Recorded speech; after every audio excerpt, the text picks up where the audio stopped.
Welcome back. Panelists here. NBC News Capitol Hill correspondent Leanne Caldwell, Democratic pollster Cornell Belcher, Republican strategist Brad Todd, and Amy Walter, editor-in-chief and publisher of the Cook Political Report. All right. I want to start with this Title 42 decision. And Title 42, what does this mean? It was a CDC rule, Leanne, that essentially allowed for Border Patrol to, anybody who was coming across the border, sent back immediately due to COVID, due to health protocols. We know immigration advocates are like, stop this is terrible. You have others that say, well, okay, but we don't have a plan to do with this in order to lift it now. How thorny is this going to get? Extremely thorny, and that is an understatement. So people who are running for re-election, especially, this is going to be difficult for them. Democrats, you have Senator Mark Kelly in Arizona, Catherine Cortez Masto in Nevada, two key states as far as immigration is concerned. And Senator Kelly said after this announcement, you did this without a plan. I had been pushing the administration to have a plan for immigration before this is rescinded, and they didn't do that. And I was told that could be a very huge problem for Democrats. And some Democrats are trying to spin it and saying, well, look, here is one thing that is good. These Democrats can try to differentiate themselves from the president and show that they are trying to do what is best for their states. And that is the only positive. You pull a muscle with that spin. Yep. Amy Walter, I want to put up, she brought up Mark Kelly, and I'll add another senator in here, Maggie Hassan. Let me put up here, Mark Kelly, unacceptable to end Title 42 without a plan and coordination. Maggie Hassan, ending Title 42 prematurely will likely lead to a migrant surge.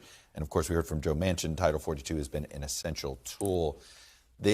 Immigration is not just a border issue, right? Because it becomes they're not worried about Maine. More of this is much about the issue of competency, preparedness.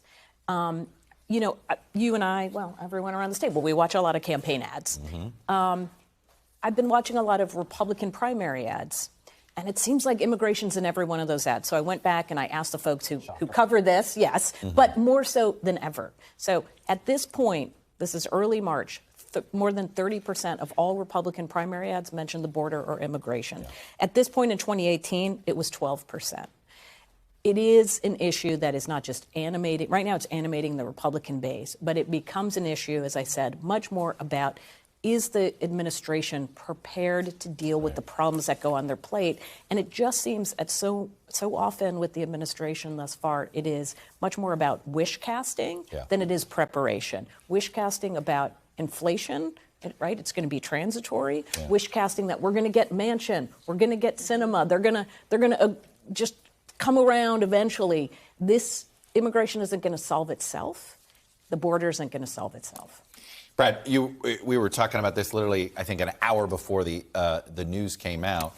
I have talked to some officials that said, hey, it's May 23rd. A new variant may come. And don't be surprised if May 23rd is not the real deadline. Well, Jay Johnson said on this show on Wednesday that they use it to keep the numbers down. That's why it's done. Two senators or two Democrat members of Congress stood out to me on this. One was Henry Cuellar. He's a Democrat who represents a majority Hispanic district on the Texas border. He's in a real primary with a challenge from the left, and he's encouraging the administration to keep Title 42. The second one was Raphael Warnock. Unlike Maggie Hassan, Mark Kelly, he said nothing. He said absolutely nothing. And so the smart Democrats are figuring out that they've got to run against 2021 to win in 22. The ones that don't are going to get beat, and I think Raphael Warnock's in that group. Cornell, you buy that? Let's get real about immigration reform here, right? There's a reason why that's in almost every Republican ad, right? And look, we've seen this play before, right? This is a part of that more fuel for driving the tribalism that Republicans see as part of their political calculus, as how they drive this. Pew Research is fairly clear on this. Dissatisfaction with immigration has been driven by Republicans, and they're feeding this. Not so long ago, I remember when a guy named Barack Obama thought he had an immigration deal with the Gang of Eight, but it was in Republicans' benefit to not have a deal, comprehensive immigration reform that included border security, that included a pathway. And by the way, most Americans think that you should pay a penalty and there should be a pathway. And that's not going to happen. You know why it's not going to happen? Because Republicans in Congress don't want it to happen.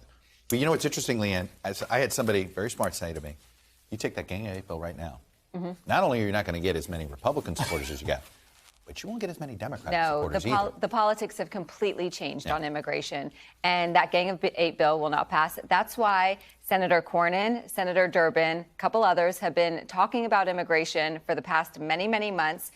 It is going absolutely nowhere. And the problem is because, yes, immigration is a Republican-based thing, but once there's these images of the border being chaotic and people being hurt or killed in the desert because they were trying to be trafficked or the cartels were bringing them, that starts to impact the independent voters. And it starts to sow, as you mentioned, a lot of discord. DHS says that this summer we may have twice the flow as we had last summer. In a campaign By year. the way, we have job openings. There's an incentive. No. I mean, this is the thing. Like, there's real incentives besides concern about their own personal safety. But Chuck, it's not about it. It's not yes, we should. As That's opposed to sending the Haitians back, how about putting them to work in these jobs that Americans don't want right now? But that's not going to happen because it's a tribal fear of what's happening in this country. Amy, Maria Teresa Kumar reminded me yesterday that DACA recipients are in their mid-30s now. Right. I mean, are we going to be debating DACA recipients when it's time for Social Security for They, these? they probably will. Right. It's the easy things that we know could be fixed, but it's too good of a wedge issue to fix it. All right. I'm going to pause the conversation there before we go to break. Thanks for watching our YouTube channel. Follow today's top stories and breaking news by downloading the NBC News app.